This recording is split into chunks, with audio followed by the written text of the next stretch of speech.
जय जनेन्द्र।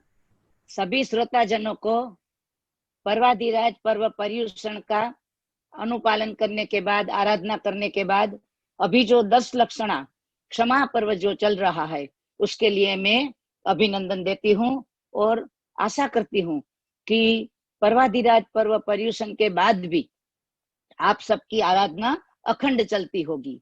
तो आज मेम्फिस सेंटर के साथ जो हमारा वर्षों का नाता है, उनके श्रोताजनों को मिलते हुए मुझे बड़ी प्रसन्नता हो रही है। और चंचला बेन जो हर समय अपना मीडिया बन जाते हैं, अपनी लिंक बन जाते हैं और उनके जरिए हमारा ये मिलन संभवित हुआ है। तो चंचला बेन, आपको भी मैं अभिनंदन करती हूँ।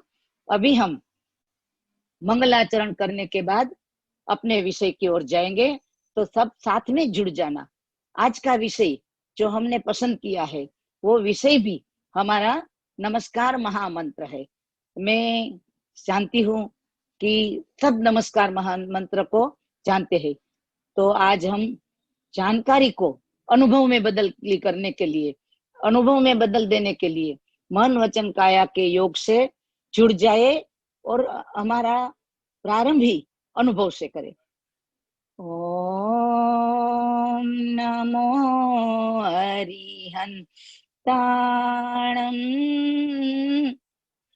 ओम नमो शीताणं, ओम नमो आयर्याणं,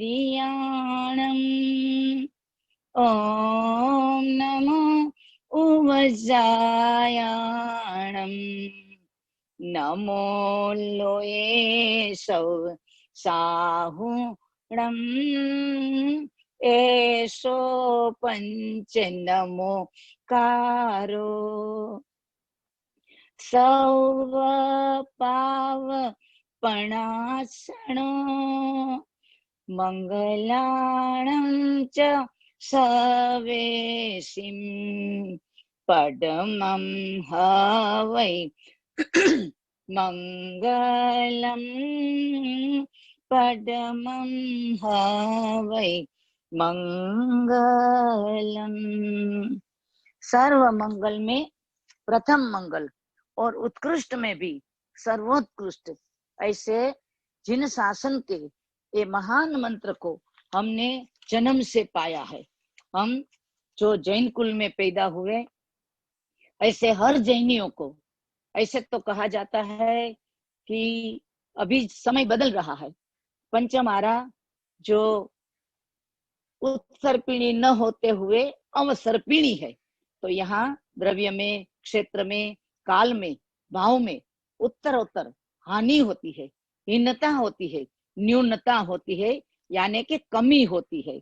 तो ऐसे काल में भी हमने, हमारा अनुभव कहता है और आज भी हम देख रहे हैं कि प्रत्येक जैन माता पिता का ये भाव रहता है कि जैसे ही उसके घर कोई नया जीव, कोई नया बच्चा पैदा हो जाए, उस वक्त उसके कान में ये दुनिया की कोई आवाज पहली सुनाई दे, इससे पहले हम उसको नवकार मंत्र का स्मरण करा दे। उनके कानों में नवकार मंत्र कहने का परंपरागत जो हमारा भाव है वो आज भी चालू है। तो ऐसे हम कह सकते हैं कि नमस्कार महामंत्र हमें गलथुथी में, यानी कि पहली बूंद पाने के वक्त भी माता ये चाहती है और कान में भी पहला शब्द नमस्कार महामंत्र का देना चाहती है। ऐसे काल में ये नमस्कार महामंत्र जो हमें परंपरा से मिला, कुल से मिला और अनायास प्रयत्न बिना मिला है। लेकिन आगे हम बताएंगे कि कोई भी चीज हमें बिना प्रयत्न को नहीं मिली है। तो यहाँ वर्तमान में जो मिला वो हम अनायास मिला, यानी कि बिना प्रयत्न मिला, कुल से मिला, ऐसी बात कर सकते हैं। तो इसके नमस्कार, ऐसे नमस्कार महामंत्र जिनके बारे में हमने सबसे पहले मंगलाचरण में 5 पद का स्मरण किया। तो ये स्मरण करना, इसको प्रारंभ में तो रटन कहा जाता है, रटना। जैसे हम छोटे थे और स्कूल में गए, उस वक्त हमको कोई रिसाइट करने को सिखाते थे। उस समय कोई नर्सरी राइम्स जो हमारे सामने आती थी और हम उसको पोपट की तरह सुख पाठ, यानी जैसे तोता बोलता है वैसे बोल देते थे। उस वक्त हमें कुछ पता नहीं था, लेकिन शब्द से हम परिचित हो जाते थे। उसी तरह से जन्म के बाद हमने भी ये तोता पाठ भले किया, फिर भी हम नमो अरिहंताणम, नमो सिद्धाणम ये शब्द बोलना सीख गए। तो उसको रटन कहते हैं। आगे जाके थोड़े बड़े हुए तो हमें उसका स्मरण करना सिखाया गया कि जब भी आपको कुछ मुश्किल में आ जाओ या तो कोई घबराहट हो जाए, ऐसा कुछ भी हो जाए, तो उस वक्त आप नमस्कार महामंत्र का स्मरण करना। तो उस वक्त हमारे मन में वो बात स्मृति में आ जाती थी और हम उसका स्मरण करने लगे थे। अब जाके जब हम मेच्योर हो गए, परिपक्व हो गए, तब जाके ज्ञानियों ने हमें बताया है कि आपने रटन भी किया, स्मरण भी किया, अभी आराधन शुरू कर दो। आराधन ये थर्ड स्टेज है। ये थर्ड स्टेज का अर्थ ये होता है कि जब हम उसकी आराधना में लगे रहते हैं, तब जाके हमारे अंदर बड़ा परिवर्तन होने लगता है। तो ये परिवर्तन कैसे होता है उसके बारे में बहुत लोगों के मन में बहुत जिज्ञासाएं होती है। हम जानते हैं कि हम श्रद्धा से मानते हैं, फिर भी हमारी अनादिकाल की जो बुद्धि हमारे साथ तर्क शक्ति के रूप में है, वो बुद्धि अन्य जन्मों में, नारकी के जन्म में होते हुए भी निष्फल है, क्योंकि वहां कोई तर्क करने का मौका ही नहीं मिलता। और तिर्यंच का भाव भी ऐसा है कि जहाँ मंदमती होते हैं, तो नारकी के भाव में संगनी पंचेंद्रिय होते हुए भी ये बात हमसे नहीं बनी, तिर्यंच में भी मंदमती होने से नहीं बनी, और बाकी के जन्मों में जिनकी बात हमें कल करनी है कि चार गति रूप संसार क्या है, तो बाकी के निगोद से निकले हुए हम जब तक संगनी पंचेंद्रिय और वो भी मनुष्य नहीं बनते हैं, तब तक हमारी सोच भी इतनी तेज नहीं हो सकती है। और देवताओं के भावों में भी सोच भी है, लेकिन सोचने का अवसर कम है। देखो अभी देखो हम लोग भी ऐसे सुख शांति में होते हैं, और सब जगह से, सब तरह से, सब रूप से हमारे साथ सब सुविधाएं होती है, तो हमें भी ये धर्म की इतनी ज्यादा सोच भी नहीं आती है। हम देख रहे हैं कि वर्तमान काल जो कठिन चल रहा है, पूरे देश में नहीं पूरे विश्व में ये कोरोना का माहौल हमें भयभीत कर रहा है। और ऐसे भय के आतंक से हम सब गुजर रहे हैं। तब जाके जो हमारी स्मृति में हमको कहा गया था कि रटन करना, तो हमने रटन भी करना शुरू कर दिया, और स्मरण करना तो अभी उनके साथ श्रद्धा को भी जोड़ दी। लेकिन ज्ञानी कहते हैं अभी हमारा ये आतंक, भय का आतंक, कर्मों का आतंक और अशुभ का जो माहौल है, वो सब दूर करने के लिए हमारा अंतर्मन कहता है कि हमें नमस्कार महामंत्र का शरण ले लेना चाहिए। लेकिन उसी वक्त हमारी बुद्धि भी ये प्रश्न जरूर करती है कि क्या एक नमस्कार महामंत्र के स्मरण से ये सब आतंक खत्म हो जाएगा, ये सब भय दूर हो जाएगा? व्यवहार में तो दिखे या न दिखे, लेकिन ज्ञानी कहते हैं ये बात कोई हमारे मन में आई नहीं है, हमने सुनी है, वो कहीं हवा से सुनी नहीं है, और हमें कहने वाले भी कोई ऐसे गहरे गहरे लोग भी नहीं थे। हमारे गुरु भगवंत, जिन्होंने शास्त्रों का गहन अभ्यास किया है, और शास्त्रों का गहन अभ्यास करने के बाद अपने जीवन में भी उसका ऐसा तो प्रभाव पाया है कि जिनके अनुभव से ये बात निकली है। तो हमारे पास मंत्राधिराज महामंत्र की एक भद्रंकर विजय जी महाराज साहेब की भी 700 पन्ने की 700 पेज जिसमें है, ऐसा एक ग्रंथ भी हमारे सामने मौजूद है। उसमें बहुत से रहस्य, जिनको ज्यादा जिज्ञासा हो वो कहीं से भी ढूंढ सकते हैं, लेकिन ये तो ऐसा अर्थ है कि जिसमें नवकार मंत्र को अनेक अनेक एंगल से उसका हमें ज्ञान दिया गया है। तो इतने रहस्य वर्तमान काल के एक संत भी खोल सकते हैं। तो परंपरा से जो हमारे पास 2500 वर्ष का जो धरोहर है, हमारे पास 2500 वर्ष का जो विरासत है, उसमें तो इतनी घटनाएं घट चुकी है कि हम सिर्फ इतना ही समझ लेना तो भी हमारी श्रद्धा बढ़ जाएगी। लेकिन ज्ञानी कहते हैं कि धर्म सिर्फ श्रद्धा का विषय नहीं है, श्रद्धा का होते हुए भी एक लॉजिकल भी है, और ज्ञानी कहते हैं साइंटिफिक भी है। तो इस तरह से हमें नमस्कार महामंत्र का आज विधान देखना है। तो अभी हम बात कर रहे थे कि अनादिकाल से असंगनी होते होते अनंत काल निकल गया, और संगनीपन में भी जब हम तिर्यंच में आए तो उसकी कोई ज्यादा वजूद न रही, और जब नर्क में या देवलोक में गए तो भी वहां उतनी डेप्थ नहीं मिली, और अभी जब हम मनुष्य में आए हैं तो हमारे पास डेप्थ को, श्रद्धा तक, सम्यक दर्शन तक ले जाने का अवसर है। तो अभी हम तर्क को धीरे धीरे करके शांत करेंगे और हमारी श्रद्धा को दृढ़ करके उसको सम्यक दर्शन के रूप में फलित करेंगे। हमारा जो भी ज्ञान है ना, वो निष्फल नहीं है, लेकिन उसका फल जो हमें चाहिए वो नहीं मिल रहा है, वो डाइवर्ट हो जाता है। तो अभी हम कॉन्सेंट्रेट हो जाते हैं। अभी आपने पर्वाधिराज पर्व पर्युषण में और 10 लक्षणा के लिए बहुत कुछ सुना है, और जानते हैं कि ये संवत्सर पर्व जो है, ये संवत्सर का दिन है, वो द्रव्य से, क्षेत्र से, काल से और भाव से बड़ा महत्व रखता है। तो ये महत्व क्यों है, तो इसके बराबर कंपैरिजन करने के लिए मैं उदाहरण देती हूँ कि जैसे साल का एक दिन ऐसा अद्भुत है, इतना महत्वपूर्ण है और इतना रहस्यपूर्ण है कि जिस दिन संसार का परिवर्तन में, उद्वर्तन अपवर्तन के काल में, दोनों टाइम ये हमें मदद करता है, हमें हेल्पफुल है और हमारे लिए आशीर्वाद रूप है। तो ऐसे चातुर्मास के प्रारंभ से 50 दिन जब होते हैं, 7 सप्ताह जब पूर्ण होते हैं, तब जाके इस संवत्सर का दिन आता है।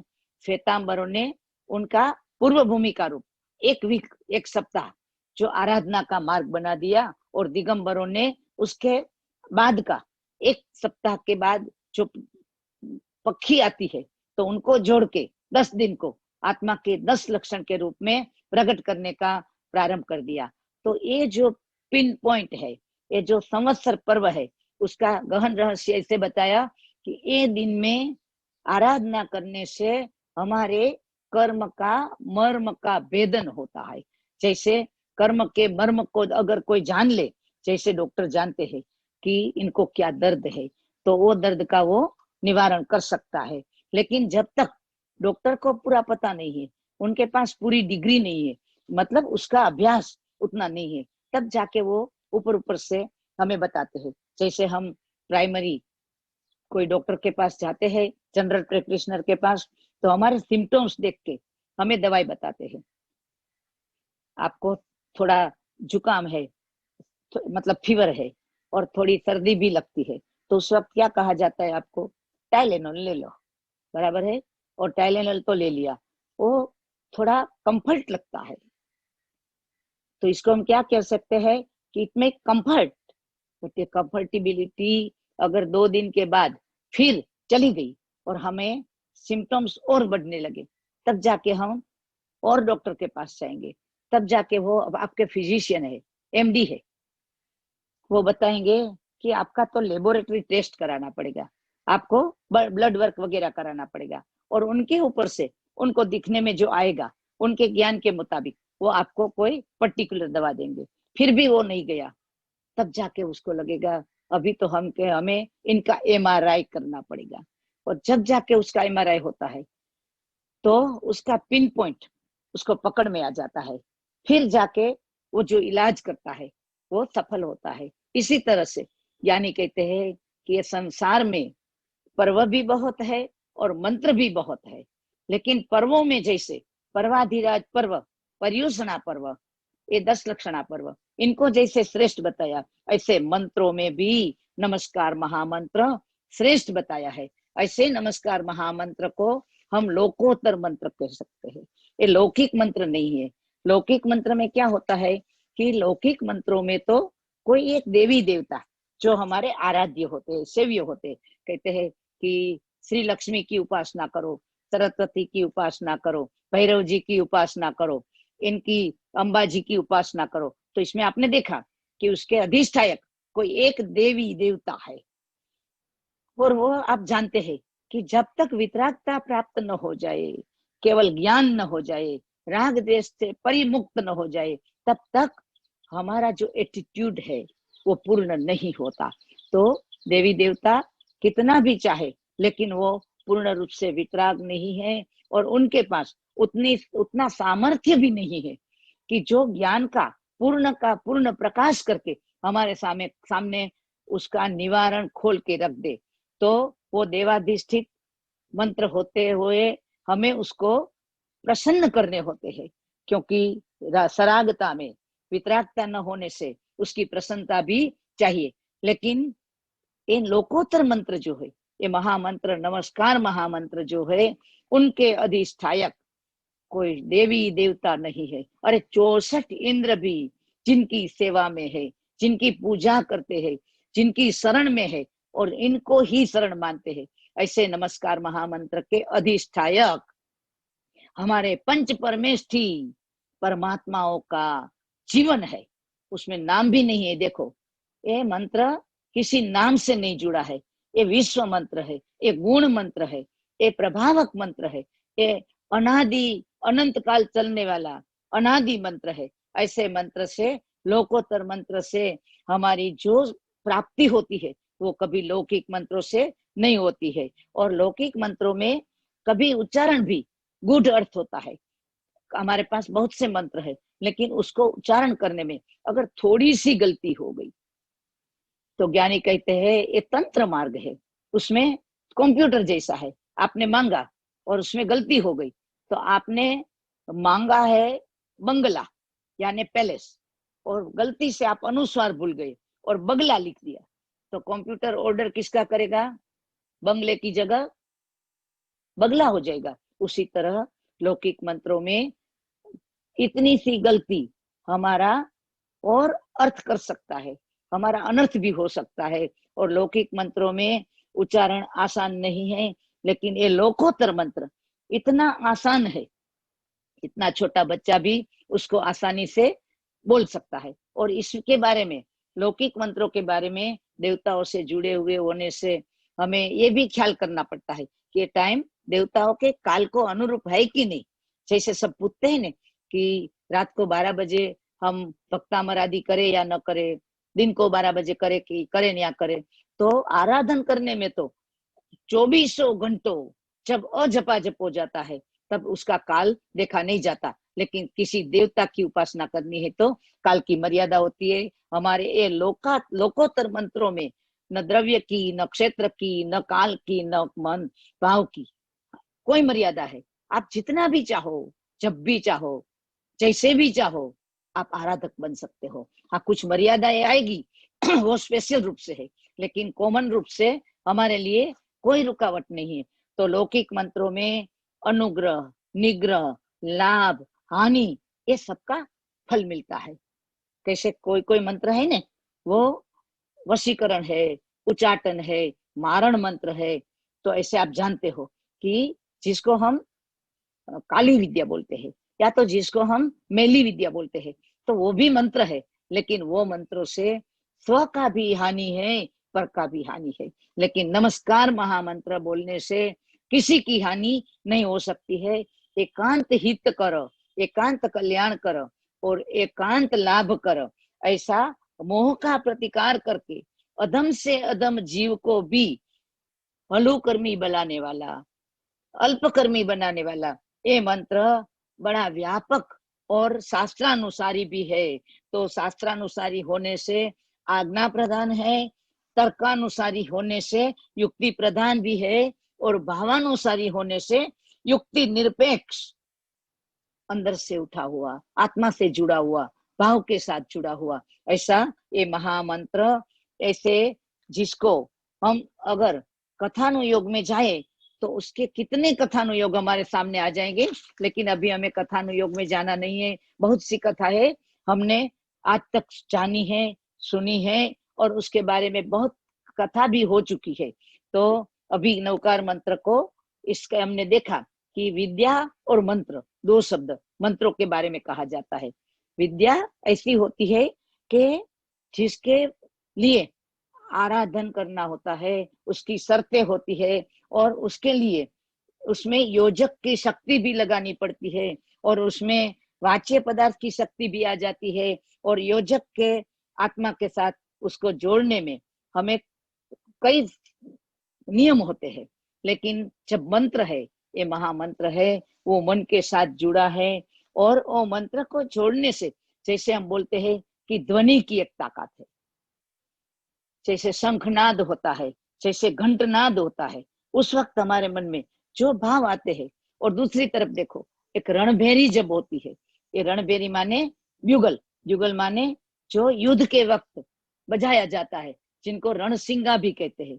ये रणसिंगा, और हम अभी जब मिलिट्री की क्वायत चलती है, उसकी एक्सरसाइज चलती है, उस वक्त जो टम्प, जो उसको उसके साथ जो बैंड बजती है, उसकी आवाज सुनो। और किसी के साथ जब किसी की अर्थी निकलती है, अंतिम विदाई होती है, तब भी संगीत बजता है, लेकिन वो शामक है, वो उत्तेजक है। उसी तरह से विद्याओं के साथ जुड़े हुए मंत्रों का अलग रूप से प्रभाव होता है। और नमस्कार महामंत्र, जिसको हम अनाहरत नाद कहते हैं, ये अनाहरत नाद का नाद हमारी आत्मा को ऐसी विभावना के साथ जोड़ देता है कि हमारे अनंत काल के कर्मों का नाश होने लगता है।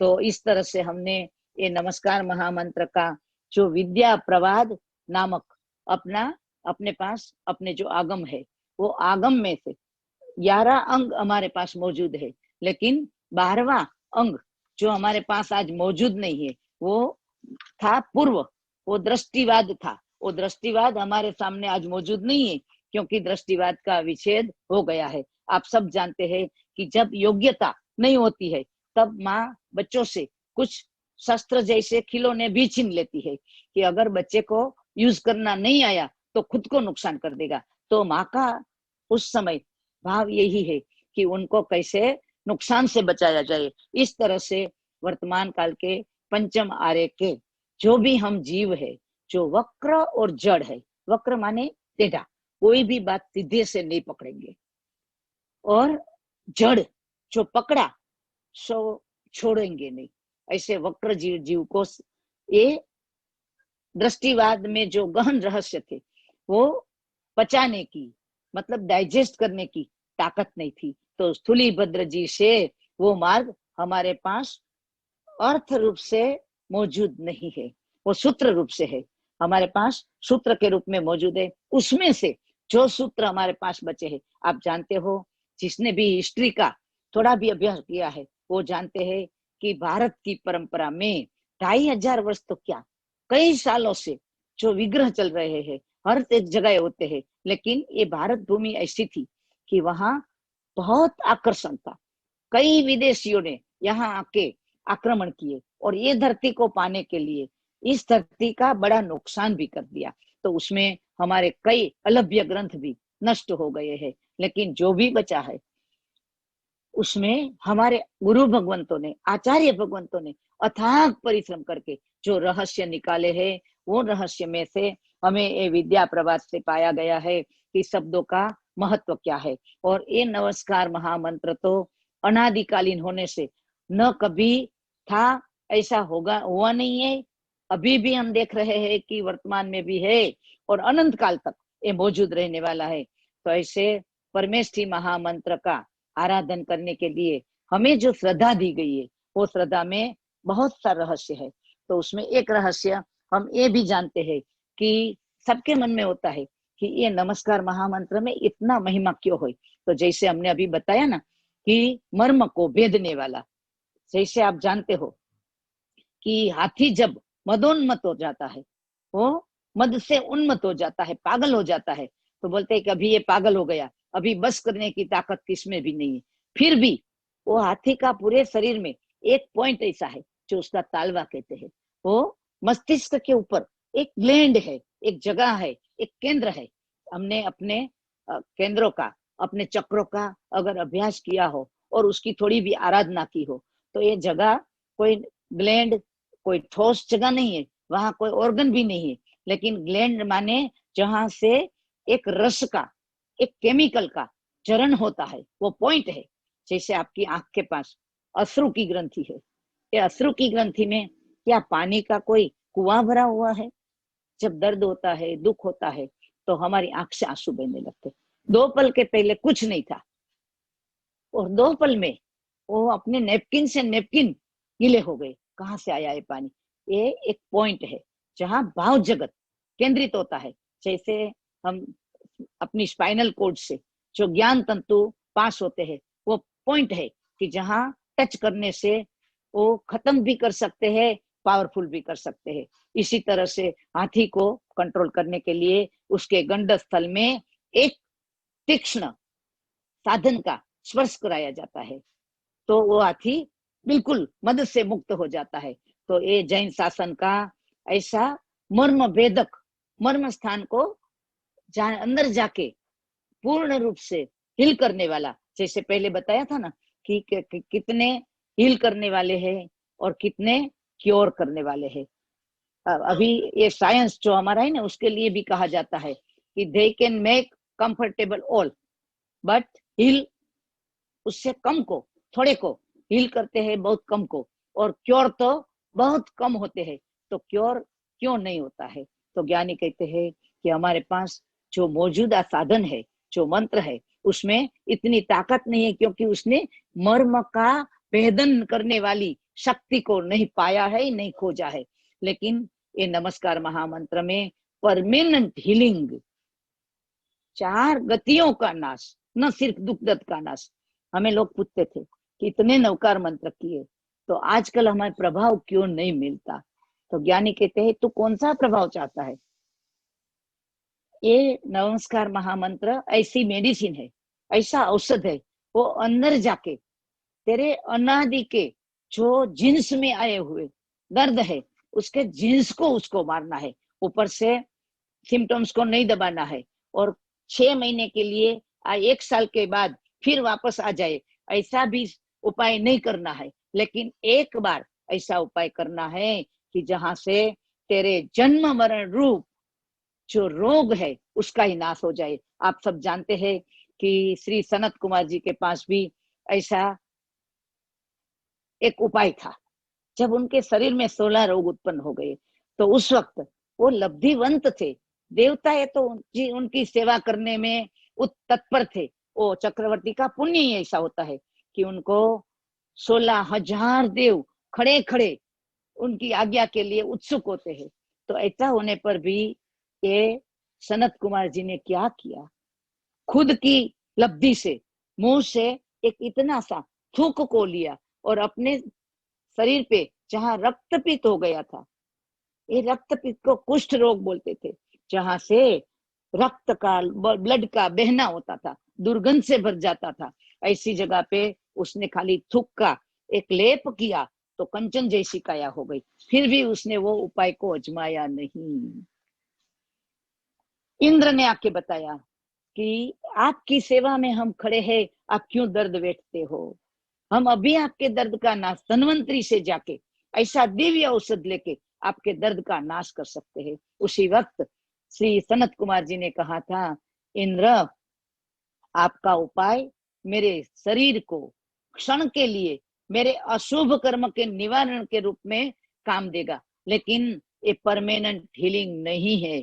उसका अबाधा काल, उसका जो हमने कैरी फॉरवर्ड किया है पुण्य से, जिसको हटाया है और अशुभ को दबाया है, वो उसका एक काल खत्म हो जाएगा। फिर ये न जाने कौन से जन्म में वापस आके हमारी आत्मा को वही तरह से बांध देगा। तो अभी तो मुझे परमानेंट हीलिंग ही चाहिए। और उसने इतनी बड़ी 16 रोग की समस्या को जो 2-250 साल में खत्म किया, कैसे किया होगा? उसका बीज मंत्र है वो नमस्कार महामंत्र था। नमस्कार महामंत्र ये कोई व्यवस्था सिर्फ नहीं है, उसके अंदर गहन रहस्य है कि आपको पक्का करना है कि आपको मुसीबत को परमानेंट दूर करना है या टेम्पररी दूर करना है। और एक जो परमानेंट दूर कर सकता है उसके पास हम टेम्पररी की अपेक्षा करके जाए तो हमें वही फल मिलेगा।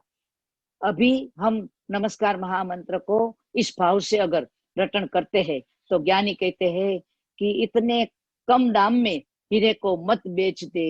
ये तो बाई प्रोडक्ट है, जब तू नमस्कार महामंत्र के रहस्य को जानेगा, तब जाके तुझे पता चल जाएगा कि नमस्कार महामंत्र हमारे लिए बिना मांग का मंत्र है। उसमें किसी भी प्रकार की मांग नहीं है। इसलिए तो उसको कहा गया है कि ये मांगनी विनानो मंत्र छे। मांगनी नहीं करवानी। हम मांगने से क्या मांगेंगे? हमारी लिमिट क्या है, हमारी विजन क्या है, हमारे पास सोच कितनी है। हम मांगेंगे तो ऐसा मांगेंगे कि जिसमें हमारा हीरा फिजूल में चला जाएगा। फिर भी ज्ञानी ने कहा है कि वर्तमान काल के जीव जो पीड़ित है, जो मुश्किल में है, उनको भी ऐसी समस्या का हल करने के लिए प्राथमिक रूप से एक मंत्र का प्रयोग बताया गया है। हमें टालना नहीं है, निवृत्त करना है, निवारण करना है। ये भाव से ही करना चाहिए। लेकिन वर्तमान काल से पीड़ित लोग कभी पूछते हैं कि इतने रहस्य में आपने ऐसा कोई रहस्य जाना है कि जो हमें तत्काल फल दे? तो ज्ञानी कहते हैं कि तुझे तत्काल फल चाहिए तो यही उपासना तो इस तरह से कर सकता है। लेकिन हमारे गुरु महाराज ने ये रहस्य जब बताया तो उसमें उसकी मुख्यता तत्काल फल पाने से, मुक्त हो जाने से, अशुभ से मुक्त होने से शुभ में जाने की नहीं थी। उसकी भी बात तो यही थी कि तू शुद्ध में जाएगा, आत्मा में परिणत होगा। लेकिन ये नमस्कार महामंत्र अभी गुरुदेव ने बताया था हमें कि ये 5 पद जो है, ये 9 पद जो है, वो 9 पद में दिए गए जितने भी उपासक है हम, और हमारे सामने जो उपास्य है पंच परमेष्ठी, ये तत्वों का एक साइड में जो प्रभाव हमें मिलता है, जो बाय प्रोडक्ट है, उसको अभी हम अभी अजमा सकते हैं।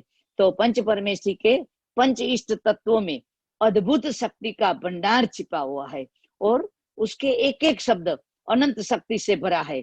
तो हमें जो पहला शब्द है नमो अरिहंताणम, ये शब्द जब हम उच्चारण करते हैं तो त्रिलोक पूज्य ऐसे वितराग परमात्मा जो संसार में सर्वश्रेष्ठ पूजनीय है, उनका वर्ण के बारे में हमें बताया गया है कि उनका वर्ण श्वेत वर्ण है। और जब हम आयम्बिल के ओली में, नवपद की ओली में उनका जिक्र भी बहुत कर चुके हैं, लेकिन यहाँ दूसरे एंगल से बात है, वो आपको मैं बताना चाहती हूँ। गुरुदेव ने फरमाया था कि हमारे जो कर्म है वो द्रव्य है, वो पुद्गल है, वो दृश्यमान है, वो अरूपी नहीं है, वो रूपी है। तो कोई भी पदार्थ एक ही पुद्गल क्यों न हो, हर पुद्गल को अपना वर्ण है, गंध है, रस है और स्पर्श है और रूप भी है। तो वर्ण, गंध, रस, स्पर्श, रूप, ये पांचों होने से उसकी जब ताकत उनके हिसाब से बाहर आती है तो बिल्कुल उनकी जैसी, उनकी विरोधी ताकत को हमें पैदा करनी होती है। अभी जब हम सब एक कोरोना से, कोविड से पीड़ित है तो सब चाहते हैं कि उसका ऑपोजिट इफेक्ट, उसकी वैक्सीनेशन मिल जाए या तो उसकी दवाई मिल जाए।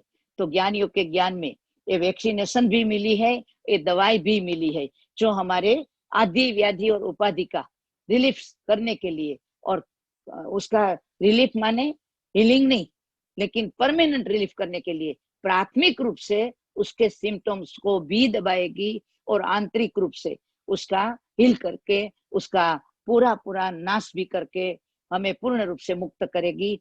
तो ऐसे जो 5 वर्ण है उसमें ज्ञानियों के ज्ञान में ये आया है कि जो श्वेत वर्ण है उनके 2 प्रकार होते हैं। आप जानते हो कि श्वेत वर्ण होते हुए भी जो ड्रग बोलते हैं, वो ड्रग का भी वर्ण श्वेत है, कोकेन का। और हमारे लिए जो शक्कर है वो भी श्वेत है, लेकिन श्वेत होने से भी दोनों की आभा में उनसे जो ऊर्जा उठती है, उनका जो वेव्स है, उनका जो प्रभाव है, उनका जो हम जिसको बोलते हैं ना भा मंडल, यानी कि आभा मंडल, तो उसकी दोनों की विविधता होती है दोनों श्वेत, लेकिन उसका दोनों का आभा मंडल अलग रूप से होते हैं। तो इस तरह से जब श्वेत वर्ण के कर्मों का हमारे पास उदय चलता है, तब जाके ज्ञानियों के ज्ञान में ये आभा दिखाई दी थी कि कितनी नेगेटिव आभा वाले कर्म, जो अशुभ कर्म है। तो कर्मों में 2 प्रकार के भाव है, शुभ और अशुभ। तो जब अशुभ कर्म उदय होते हैं तो उनकी अशुभ ओरा जो हमारी आत्मा के ऊपर छा जाती है। ये कोई चीज ऐसी नहीं है कि जो ज्ञानियों के ज्ञान का विषय न हो, उनको प्रत्यक्ष रूप से दिखाई देता है कि कैसे कर्म उदय में होते हैं, तब जाके उनका प्रभाव मन ऊपर, शरीर के ऊपर और संयोग के ऊपर कैसे होता है। देखो, कर्म सत्ता हमारे संयोग को और शरीर को ही प्रभावित करती है। देखना, कभी किसी का बुरा हाल है बोले के तो क्या, किसका बुरा हाल है? उनका शरीर बुरी तरह से पीड़ित है, उनके संयोग बुरी तरह से पीड़ित है, लेकिन उसकी आत्मा काय मन भी योग है। हाँ, तो मन योग, वचन योग, काय योग को एक कर्म सत्ता प्रभावित करती है, लेकिन उसके आत्म योग को कर्म सत्ता प्रभावित नहीं कर सकती। तो आत्म योग में जो अपने पास शुभ कर्म है, उनका वर्ण भी श्वेत है, ये श्वेत वाले कर्म है, लेकिन उसका दो प्रकार है, एक शुभ और अशुभ।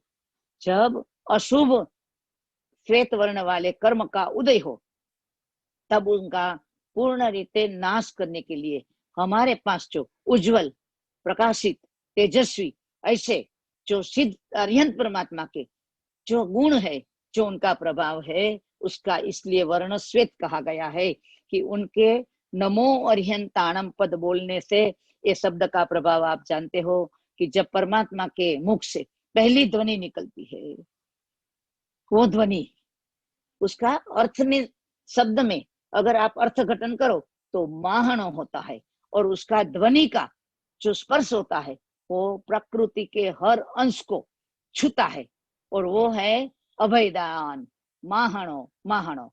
तो ऐसे शब्द के स्पंदन से या तो आंदोलन से, ध्वनि के आंदोलन से हमारी आत्मा भी प्रभावित होती है, मन भी प्रभावित होता है, वचन भी प्रभावित होता है, और काया भी प्रभावित होती है। अगर ये न होता तो परमात्मा के संवत्सरण में एक नेवला और सांप, सिंह और गाय, वाघ और बकरी, ये कैसे साथ में बेच सकते? कौन उसको प्रसन्न रस में ले जाता है? ये परमात्मा के अतिशयों का प्रभाव है। तो ऐसे अतिशय वाले परमात्मा का अरिहंताणम उच्चारण करने से हमारे अंदर जो अशुभ कर्म वाला जो श्वेत वर्ण अशुभ रूप में उदय आया है, वो अशुभ के साथ उसका मर्म भेद हो जाता है। अशुभ कर्म के मर्म को भेदने वाला ये अरिहंत परमात्मा का श्वेत वर्ण वाला हमारा जो उच्चारण है, वो मनो उच्चारण हो, वचन उच्चारण हो, कोई भी हो, लेकिन भाव जगत में उसका भाव ये रहता है कि वो अवश्य प्रभाव देता है। जब हम एनेस्थेसिया लेते हैं तो चाहे या न चाहे बेहोश हो जाते हैं। उसी तरह से हमारे अशुभ कर्म बेहोश हो जाते हैं, मृत प्राय हो जाते हैं, और फिर एक धक्का देने से इसमें उपशम होता है। अगर उसमें आत्मार्थ सम्मिलित हो गया तो ज्ञानी कहते हैं पूरा मृत्यु भी हो सकता है। इसी तरह से इसका प्रभाव ये है, गुरुदेव ने फरमाया था कि जब अपने जीवन में कोई भी ऐसी मुसीबत आ जाए जिसमें हम जिम्मेदार न हो, अगर हमारी जिम्मेदारी नहीं है तो भी हम मुसीबत में आ गए। जैसे चंदन बाला देखो कि जिसकी बिल्कुल जिम्मेदारी नहीं थी, फिर भी श्वेत वर्ण वाले, अशुभ श्वेत वर्ण वाले कर्मों के उदय से उनके ऊपर एक गुजर रहा था। और इस तरह से जितने भी महात्माएं हैं, महान जीव है, महान आत्मा है, अंतिम शरीर भी है, चरम भव है, तो भी उनके ऊपर जो समस्या आई उस वक्त उसके अंदर जो नमस्कार महामंत्र का केंद्र भाव था, जो उसने पा लिया था अनंत जन्मों में साधना के बाद, उन्होंने ये पाया था कि अभी हमारी शरण में किसी में भी ताकत है हमें शरण देने की, तो सिर्फ हमारे अरिहंत परमात्मा ने है। तो अरिहंते शरणम पवज्जामि करके उन्होंने जो अंदर में जो ज्योत जलाई, उसके समय जो उनका भाव था वो नमो अरिहंताणम था। और इस तरह से आराधना करने से हमारे वर्तमान में बिल्कुल निर्दोष दिखते हुए, होते तो नहीं है निर्दोष, हम दोषित होते तभी कर्म उदय आते हैं, लेकिन वर्तमान में हमें दिखाई नहीं देता कि इसमें मेरा गुनाह क्या है, मैंने क्या अपराध किया है। तो ऐसे काल में हमें व्यथित न होने की बजाय ये नमो अरिहंताणम ये पद की माला करनी चाहिए। उसमें हो सकता है तो हम श्वेत वर्ण का पारा लेके, मणका लेके, श्वेत धागे से बनी ऐसी माला का प्रयोग कर सकते हैं। तो उस वक्त हमें 12 माला जो अरिहंत परमात्मा जी को और सिद्ध परमात्मा ये सबको जितने भी उनके गुण है उनके साथ जोड़ना होगा। ऐसे कहा गया है कि कलो त्रिगुणा प्रोक्ता, ये कलयुग है, ये अधूरा काल है, ये दुष्म काल है। तो उसके अंदर एक बार बोलने से हमारी जो अंदर की वृत्तियां है वो केंद्रित नहीं होती है, मन वचन काया के योग का संकलन नहीं होता है, उनका केंद्रभूत होना हमारे लिए जरूरी होने से हम उनका 3 बार उच्चार करते हैं। तो इस तरह से हमें ये जो उच्चार करना है वो सब 12 माला हमको फेरनी है, लेकिन उसको 3 बार करने से हम 36 दिन तक उसकी आराधना करेंगे। क्या करेंगे? 12 माला रोज की करनी है, लेकिन उसको 3 गुना करके हमें 36 माला इस तरह से ही नमो अर्हंताणम पद की करनी है। और ये आराधना 36 दिन हम 12 माला 36 दिन तक करेंगे। और नमो अर्हंताणम पद उसको कब करना, तो उसके बारे में भी ये बताया गया है कि अगर हम पहले प्रहर में सूर्योदय से करीब 3 घंटे के अंदर कर ले तो अच्छा है, और अगर नहीं हुआ तो दिन में कभी भी कर सकते हैं। और एक प्रहर में भी, पहले प्रहर में नहीं हुआ तो दिन के 11 बजे तक अगर कर सकते हैं तो उनका फल, जैसे हमारे पास जो सूरज की किरणें आती है, इसमें जितने अल्ट्रावायोलेट आदि जो रेज है उसका भी प्रभाव धीरे धीरे करके बदली करता है। सुबह ज्यादा होता, फिर इसके बाद धीरे धीरे करके कम होता जाता है, फिर ऐसे प्रभाव वाले किरण उसमें से निकलने लगते हैं। तो इस तरह से 36 दिन तक रोज की 12 माला नमो अर्हंताणम पद की करना। और उस दिन अगर बन पाए तो श्वेत भाव रखने के लिए हमारा सराउंडिंग भी, हम श्वेत वस्त्र हो पाए, श्वेत आसन हो जाए, श्वेत माला भी हो जाए, तो ये हमें पूरक रूप में है, ये अनिवार्य शर्त नहीं है। लेकिन हमें जैसे आप सामायिक लेने के बैठते हैं तब बोलते हो कि भाई रेडियो बंद कर दो, टीवी बंद कर दो, बच्चों को बोलते हैं प्लीज शांत रहो, क्योंकि हम इतने ताकत वाले नहीं है। हमारा बहिर्मुख वृत्तियां को हमें केंद्रित करने के लिए कुछ ये उपकारी तत्व का सहारा लेते हैं। तो इस तरह से जिसने भी ये नमस्कार महामंत्र का नमो अर्हंताणम पद का एक जाप किया, इसका भी कष्ट का दूर होना इतिहास के पन्नों पर सैकड़ों नहीं, हजारों नहीं, लाखों लाखों का नाम के रूप में दिया गया है। तो दूसरा पद जो है वो सिद्ध पद है। तो सिद्ध का वर्ण लाल है, और लाल वर्ण के ऊपर ये सिद्ध परमात्मा के लिए कहा गया है कि लाल वर्ण से संसार में भी इसका महत्व मैं दिखाऊं तो आपको लगेगा कि मेरा कल का स्वाध्याय भी इसमें खत्म हो जाए तो भी पूरा नहीं होगा। तो आगे हम चलते हैं कि संसार पूरा भयभीत है। देखो हम भय के आतंक से कितने मारे हुए हैं। देखो हमारी कोई भी साधना, हमारी कोई भी आराधना, हमारा व्रत तप जप सब अभी भय के आसपास घूम रहा है।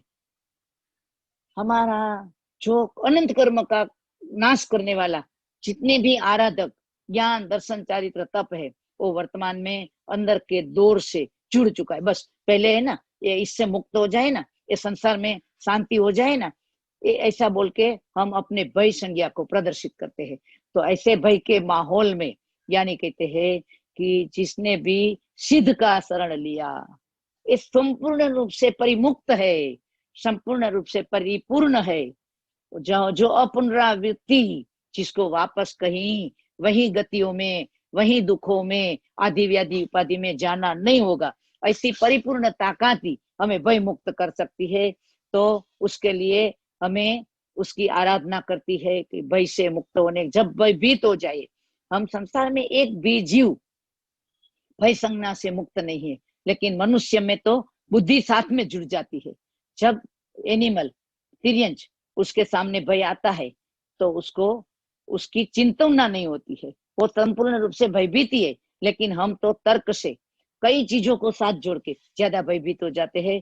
तो भय को दूर करने के लिए और मुसीबत से, हताशा से बाहर आने के लिए, यानी कहते हैं कि इसमें भय से ही ज्यादा नुकसान हो जाता है। ऐसे कहा गया था कि एक बार किसी यमदूत ने 500 जीवों को मारने की इजाजत लेके आए थे, लेकिन जब गांव से निकले तो 50,000 को मार के लेके जा रहे थे। उसको पूछा गया कि तुमको तो 500 की इजाजत थी, 5,000 जीव को क्यों मारा तुमने? तब उसने कहा हमने नहीं मारा है, 500 को तो भाई ने मारा है, सिर्फ 50 ही मृत्यु से मरे हैं। इस तरह से मारे भाई के हम मर रहे हैं, तो उससे मुक्त होने के लिए हम लाल रंग के मणका वाली माला लेके, लाल वस्त्र, लाल आसन आदि करने कर करके 8 गुण के धारक ऐसे सिद्ध परमात्मा, उनके लिए 24 दिवस तक ये माला करेंगे। माला रोज की करनी है, लेकिन उसमें ज्ञानी कहते हैं दिन को बढ़ाते जाना है।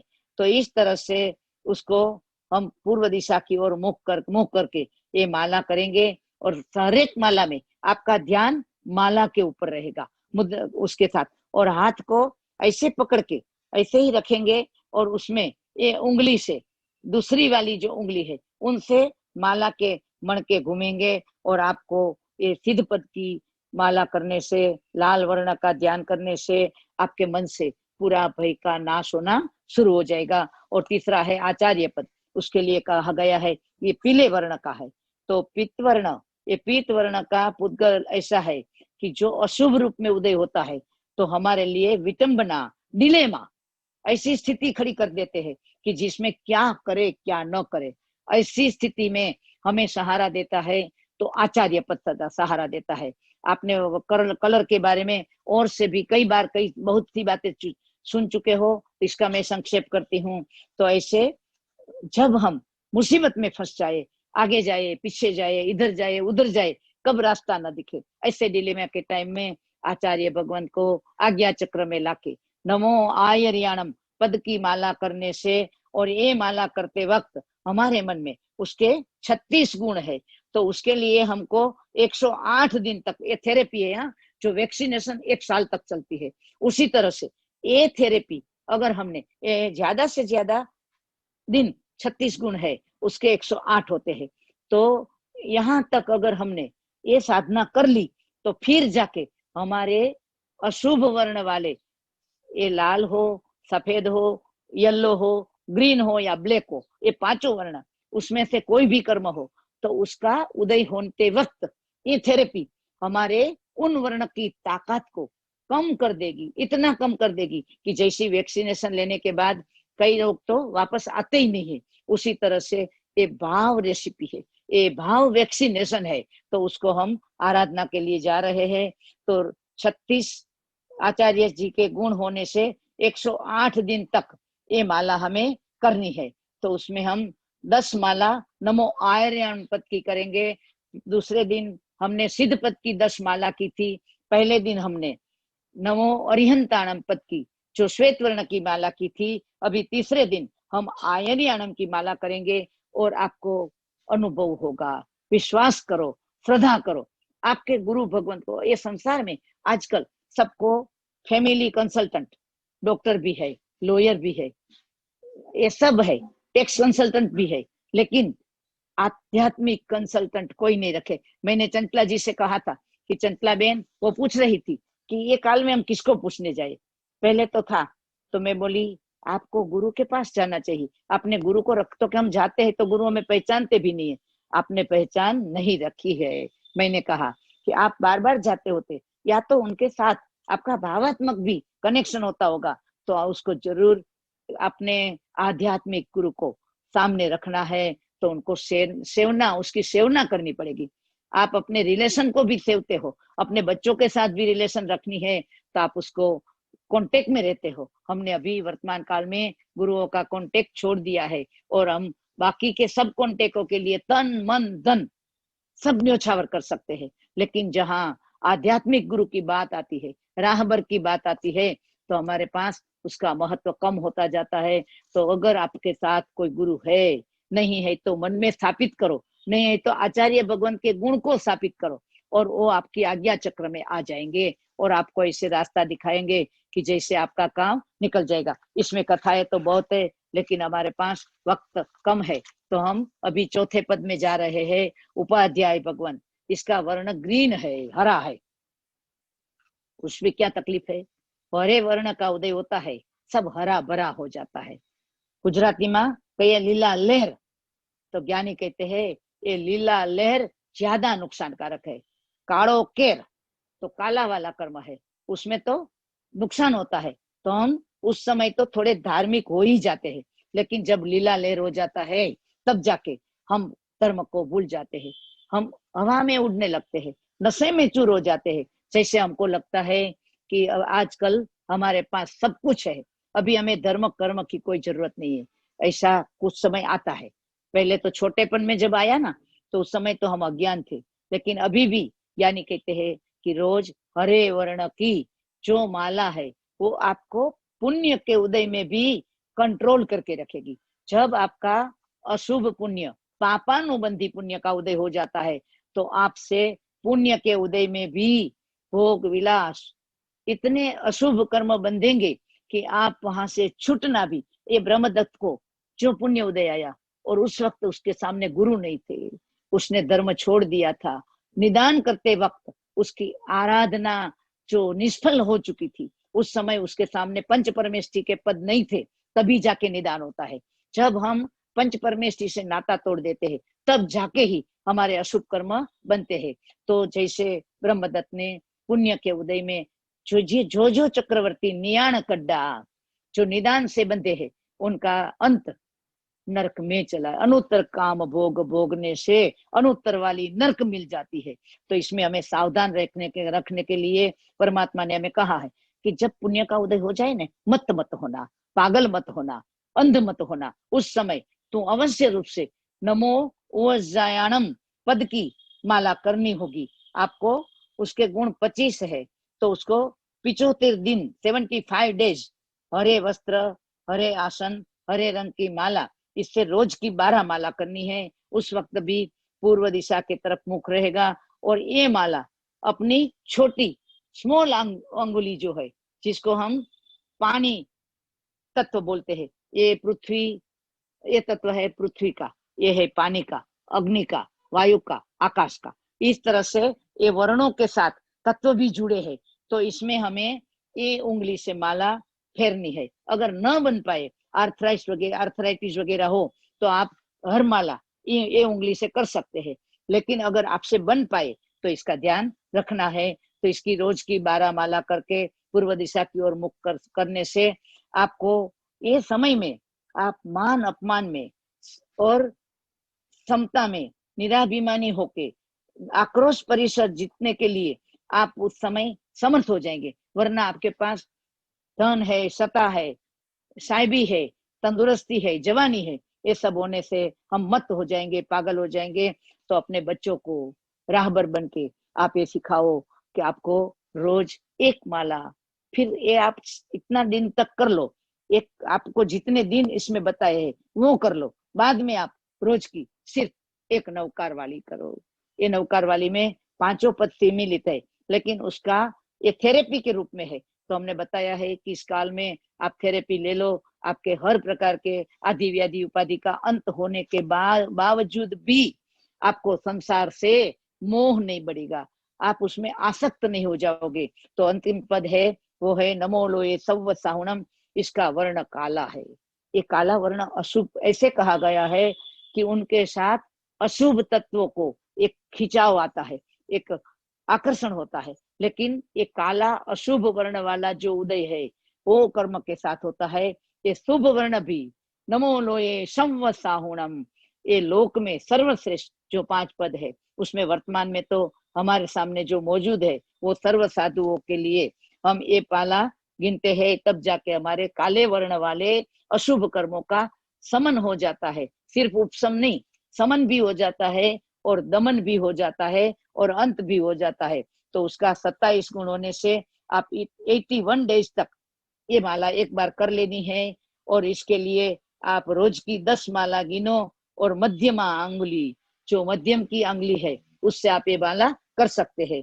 और ये माला रोज की 10 गिनने से, और आपका मुंह उस वक्त कहा गया है सिर्फ कि उसमें आपका मुंह दक्षिण दिशा यानी के साउथ की ओर रहेगा। ये रहस्य ज्ञानी जानते हैं, गुरु भगवान जानते हैं। तो उसमें जिस प्रकार की आराधना का भाव हमें दिया है, इस तरह की आराधना करने से हमारे अनंत कर्मों का हम उपशम कर सकते हैं। और उपशम करने के बाद उपशमिक स्थिति में हम उसका नाश करेंगे। ये नाश करने के वक्त हमारे लिए ये देखना है कि ये नमस्कार महामंत्र कैसे वर्क करता है।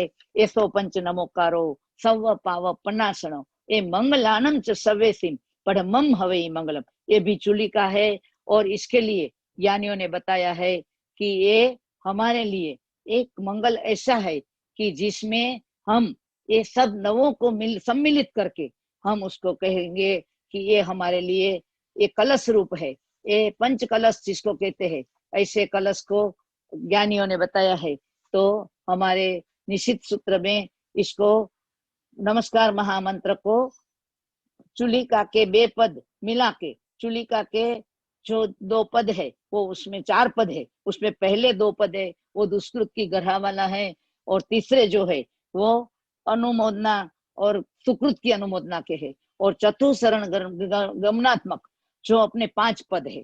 तो चतुस्मरणा उसके लिए 5 पद, दुष्कृत की ग्रह के लिए 2 पद और सुकृत की अनुमोदना रूप जो 2 पद है, इन सबको मिला के हमारे जीवन में ये ज्ञानी कहते हैं कि हम इसके आगे ये जितनी भी आराधना करनी है उसका प्रारंभ इस तरह से कर सकते हैं और उत्कृष्ट अनुमोदना करने से ये हमारे अनंत कर्मों का नाश करेंगे। तो ये नमो पद में क्या क्या छिपा है उसको मैं आपको बहुत संक्षिप्त में बता देती हूँ कि सर्वश्रेष्ठ मंगल है, नमो बीज मंत्र है, तो उसमें तीनों तत्व का माने देव, गुरु और धर्म तीनों का समावेश हो जाता है और पाप का प्रनाश करता है, मतलब पाप को दूर नहीं करता है, पूर्ण रूप से मर्म भेद कर से डी रूट करता है। एक नमस्कार महामंत्र ऐसा है कि जो डी रूट कर सकता है। और 5 तीर्थ जो है हमारे लिए वो अरिहंत सिद्ध आचार्य उपाध्याय साधु, वो उन 5 तीर्थों की हमारी पूर्ण रूप से यात्रा भी हो जाने से तत्व की प्राप्ति हो जाती है। और हमारे लिए 2 ही गुण है, राग से और दोष से मुक्त होना। तो ये दोनों गुण की राग को दूर करता है, दोष को दूर करता है और वितरागता को प्राप्त कराता है और भक्ति और विरक्ति दोनों को एक साथ में अनुभूति करा सकता है ये नमस्कार महामंत्र। और इस तरह से ममम मम मारू मारू मारू, मेरा मेरा मेरा, यानी कहता है मेरा मेरा करेगा वो मरेगा, तेरा तेरा करेगा वो तिरेगा। इस संसार में क्या मेरा है, यानी कहते हैं कि नमस्कार मंत्र करने से मम का नाश हो जाता है। तो मेरा मेरा करना छूट जाएगा और ये परमात्मा सब कुछ तेरा, इतना करने से माम गालयति भयात स्वार्थात अहमत्व ममत्व भावात, मतलब जो ममत्व का, स्वार्थ का, अहम का, सबका नाश कर दे, उसका गल जाना, यही मंगल है। तो अर्हंताणम, फिर उसमें हम ऐसे बोलते हैं नमो अर्हंताणम, तो उसमें आज्ञा भी समा गई है कि आज्ञा कैसे, तो मैं अर्हंताणम, अर्हंत आणम, सिद्ध आणम, आयरी आणम, उवज आयणम अणम अणम और लोये सव साहू आणम। तो शब्द को एक बार करके उसमें प्लस रख दो, तो हम अर्हंत आणम, सिद्ध आणम, आयर्य आणम, उवजाय आणम, नमो लोये सव साहुणम आणम, ये मंत्र होने से 5 आज्ञा को नमस्कार हो जाता है। इसमें से अभी पहले नाम गया, तीर्थंकर के नाम नहीं है, सिद्ध के तो नाम होते ही नहीं है, आचार्य का नाम नहीं है, उपाध्याय का नाम नहीं है, साधु का नाम नहीं, फिर उसमें से शब्द भी गया, उसमें आज्ञा ही रही। अब पहले अरूपी की ओर हम जा रहे हैं, अज्ञात की ओर हम जा रहे हैं, तो उसमें आज्ञा को नमस्कार हो गया और उसमें नवो तत्व का ध्यान होता है। कैसे होता है कि सिद्ध परमात्मा ये जीव तत्व के रूप में है, जो अर्हंत परमात्मा है वो पुण्य तत्व, सिद्ध परमात्मा जीव तत्व के रूप में है, अर्हंत परमात्मा पुण्य तत्व के रूप में है और आचार्य भगवंत वो संवर तत्व के रूप में है, उपाध्याय भगवंत वो निर्जरा तत्व के रूप में है और साधु भगवंत जो है वो हमारे लिए मोक्ष तत्व का प्रतीक है। तो ऐसा करने से ये नमो पद हमारे पास 6 बार आता है। नमो अर्हंताणम में 5 पद और 105 नमोकारो, इसमें 6 बार, ये 6 बार होने से हमारे पास 5 इंद्रिय और 6ठा मन, ये सबके साथ जुड़ के हम नमो करके अर्पित हो जाते हैं। इसमें अष्टांग योग भी समाये है, उसका कथानक लंबा चलेगा। यम, नियम, आसन, प्राणायाम, प्रत्याहार, धारणा, ध्यान और समाधि, ये पातंजल का योग सूत्र है, उसमें बताया है। हमारे यहाँ इसको 8 दृष्टि में समा लिया है। तो ये 8 दृष्टि हमारे लिए इसमें समा जाती है। तो उसमें ये करने से हमारी आत्मा के सम्यक के लक्षण प्रकट होने लगते हैं। नमस्कार महामंत्र से सम्यक के लक्षण प्रकट हो जाते हैं और गति चतुष्टयी थी मुक्त करा के, गति चतुष्टयी माने चारों गति, उसमें से मुक्त करा के अनंत चतुष्टयी, अनंत चतुष्टयी, अनंत चतुष्टयी किसको बोलते हैं आप? ज्ञान, दर्शन, चारित्र और तप। ये जो अनंत रूप में है वो हमारी आत्मा में आविर्भाव करा के प्रकट करते हैं। ऐसे लक्षणों को नमस्कार महामंत्र से ही हम पा सकते हैं। और उत्कृष्ट अनुमोदना है और उत्कृष्ट गर्हा है। उत्कृष्ट अनुमोदना उत्कृष्ट पदों की और गर्हा किसकी की? सव पाव पणासणो। और गर्हा रूप जो पाप है उनका प्रनाश करने वाला ये हमारे लिए अमृत क्रिया बन जाता है। तो हमारे लिए जो ज्ञानियों ने बताया है ये पंच कलश, पंच अमृत कलश जैसे है। तो ऐसे पंच कलश को पाने वाला, पंच कलश से तिराने वाला, पंच कलश से मुक्ति कराने वाले ये नमस्कार महामंत्र का मैंने जो भी आपको जिक्र किया वो तो बिंदु के रूप में है। उसके पास आप अभी अश्रद्धा मत करना, चिंता मत करना, सिर्फ इतना सोचो, इतने ज्ञानियों ने इतने कालों से, अनादिकाल से जिसका रटन स्मरण आराधन करने का अनुभव किया है, कर रहे हैं और करने वाले हैं, ऐसे त्रितत्व को एक बार अपनी आत्मा को हमारे आत्मा में स्थिर करा दो। मंगल होगा, शुभ होगा, कल्याण होगा। अरे कोरोना तो क्या, 16 रोग जिसके शरीर में एक साथ में उत्पन्न हो जाते हैं उनका भी संपूर्ण रूप से सही करने की ताकत आपको अभी सब कुछ क्या चाहिए? झटपट चाहिए, इमीडिएट चाहिए। आप इसको म्यूट नहीं कर सकते हो। कर्म के उदय को म्यूट करने में थोड़ी ताकत लगानी पड़ेगी। यानी कहते हैं कि ये म्यूट होगा, इसकी बजाय हमको स्टॉप करना है। तो अनादि के आर्त ध्यान, रौद्र ध्यान को छोड़ के धर्म ध्यान के साथ जुड़ने से ये प्रभावित मंत्र प्रभाव अवश्य देगा, देगा और देगा। लेकिन हमें भिक्षुक नहीं बनना है, आराधक बनना है। भीख में मिला हुआ ये तो किसी का दिया हुआ है, लेकिन अपने आप में जो पड़ा है उसको प्रकट करना है। हम भिखारी नहीं है, हम शहनशाह के शहनशाह, राजा महाराजा के भी महाराजा है। हम चक्रवर्तियों के भी चक्रवर्तियों के भी चक्रवर्ती है, इंद्रों के भी इंद्र है। क्योंकि हमारे आराध्य पंच परमेष्ठी वो देवेंद्रों से, नरेंद्रों से, अहमेंद्रों से सबसे पूजित है। ऐसे एक की शरण में जाने से ऐसे कहा जाता है कि नमस्कार महामंत्र की जो अधिष्ठायिका देवी है उनके नीचे 1008 देवियां उसकी सेवा में है। त्रिभुवन स्वामिनी जो बोलते हैं ना, त्रिभुवन स्वामिनी, तो त्रिभुवन स्वामिनी एवी देवी ये प्रतीकात्मक रूप से दिखाई गई है। आत्मिक रूप से अपनी आत्मा में ही ये सब शक्तियां छिपी है। उनको उजागर करने के लिए हम नमस्कार महामंत्र का आराधन करें और अपनी आत्मा का कल्याण करें।